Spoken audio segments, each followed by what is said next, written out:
దేవుని పరిశుద్ధ నామానికి మహిమ కలుగునుగాక.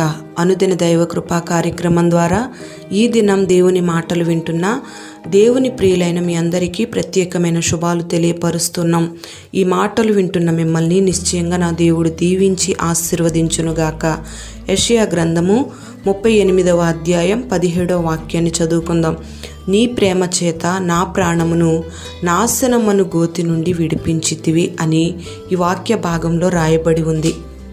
దేవుని యందు భయభక్తులు కలిగిన ఈ భక్తి కలిగిన వ్యక్తి లోకములో ఉన్న మనుష్యులందరి ప్రేమ కంటే దేవుని యొక్క ప్రేమ ఎంత ఆశ్చర్యకరమైన కార్యాలు చేస్తుందో రుచి చూచి ఎరిగాడు కనుక దేవుని ప్రేమ తన జీవితంలో చేసిన కార్యాన్ని బట్టి దేవుని ఆత్మ ద్వారా ఈ మాట తెలియపరుస్తూ ఉన్నాడు. ఈ మాటను పలుకుతున్న హిజ్కియా భక్తుడు మరణకరమైన నాశనమనే గోతులో ఉన్నప్పుడు మొర్రపెట్టగానే ఉత్తరమిచ్చిన సహాయకుడైన దేవుడు తన యొక్క ప్రేమను బట్టి ఆ భక్తుడు చేసిన ప్రార్థనను ఆలకించి తన ప్రేమ చేత ఆ నాశనమనే గోతి నుండి తన ప్రాణాన్ని విడిపించాడు. అందుకే కృతజ్ఞత కలిగిన వ్యక్తిగా దేవునికి ఈ మాటను తెలియపరుస్తూ ఉన్నాడు.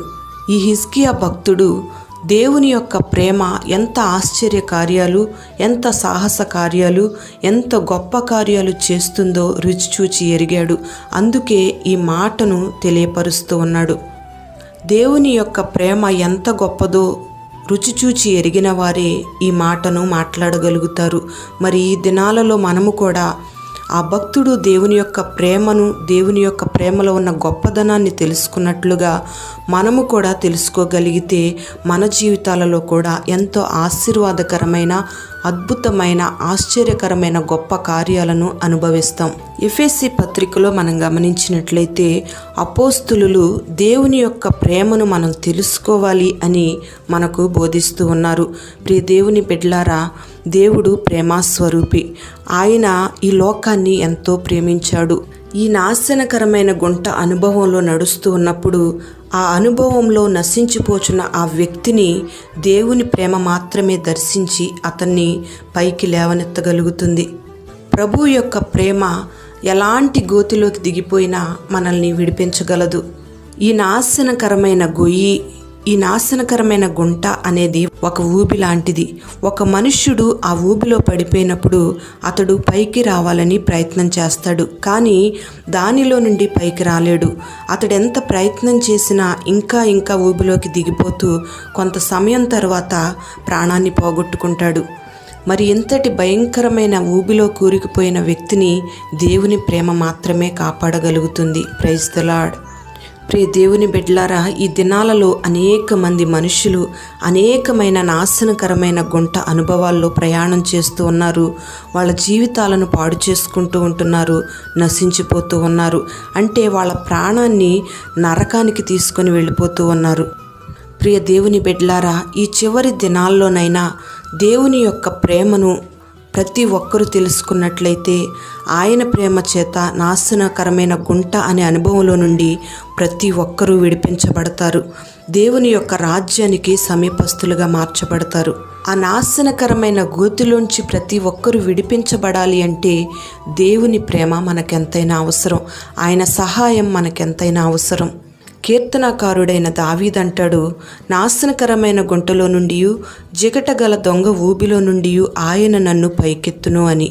Praise the Lord. ప్రియ దేవుని బిడ్డలారా, దేవుడు అనేక మంది భక్తుల ప్రాణాలను నాశన కోపంలో పడి ఉన్నప్పుడు దేవుడు లేవనెత్తుతూ వచ్చాడు.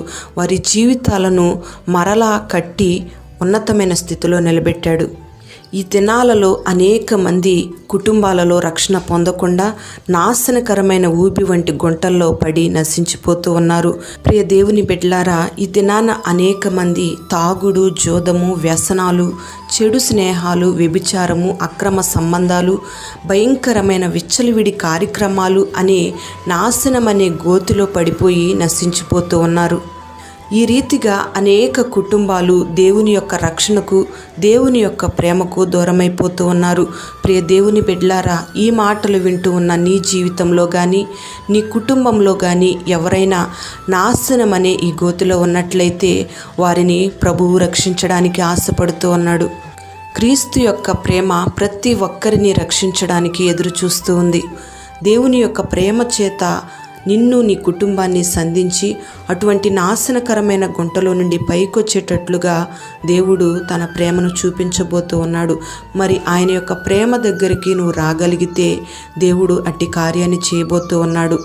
మరి నీవు నీ కుటుంబము ఆ నాశనకరమైన గోతులోంచి పైకి వచ్చేటట్లుగా నువ్వు ప్రార్థన చేసుకోవాల్సిన అవసరత ఎంతైనా ఉంది. మరి అట్టి కార్యాన్ని దేవుడు చేయబోతూ ఉన్నాడు. ఆ నాశనకరమైన గోతిలోంచి నువ్వు తప్పించబడేటట్లుగా ప్రార్థన చేసుకోవాలి. ప్రార్థన. పరిశుద్ధుడైన తండ్రి, కృపగల దేవానికి స్తోత్రం చెల్లిస్తూ ఉన్నాం ప్రభువా. పరిశుద్ధ గ్రంథంలో ఎంతోమంది భక్తులు నాశనకరమైన గోతిలో పడిపోయినప్పుడు వారిని మీరు లేవనెత్తారు ప్రభా. నీ ప్రేమ చేత మాత్రమే వారిని రక్షించారు ప్రభా. అందును బట్టి నీకు స్తోత్రం చెల్లిస్తూ ఉన్నాం. ఈ దినాలలో ఈ మాటలు వింటున్న నీ బిడ్డల జీవితంలోనైనా ప్రభా, కుటుంబస్తులలోనైనా ఎవరైనా నాశనమనే గోతిలో ఉన్నట్లయితే వారిని మీరు రక్షించమని వేడుకుంటున్నాం ప్రభా. పాపపు జీవితంతో వాళ్ళ జీవితాన్ని పాడు చేసుకుంటున్న వ్యక్తులతో మీరు మాట్లాడండి. వారికి మంచి మనసు మీరు కలుగు చేయండి. నీ ప్రేమకు సమీపస్తులుగా వారిని మీరు మార్చండి. ప్రతి విధమైన చెడు అలవాట్లన్నిటిలోంచి విడుదల మీరు కలుగు చేసి నీ ప్రేమ చేతని బిడ్డలు మీరు సంధించి నీ రాకడ కొరకు సిద్ధపరిచి నీ రాజ్యము కొరకు ఆయుక్తపరచమని మహిమ నీకే చెల్లిస్తూ యేసు నామములో అడుగుచున్నాము తండ్రి. ఆమేన్.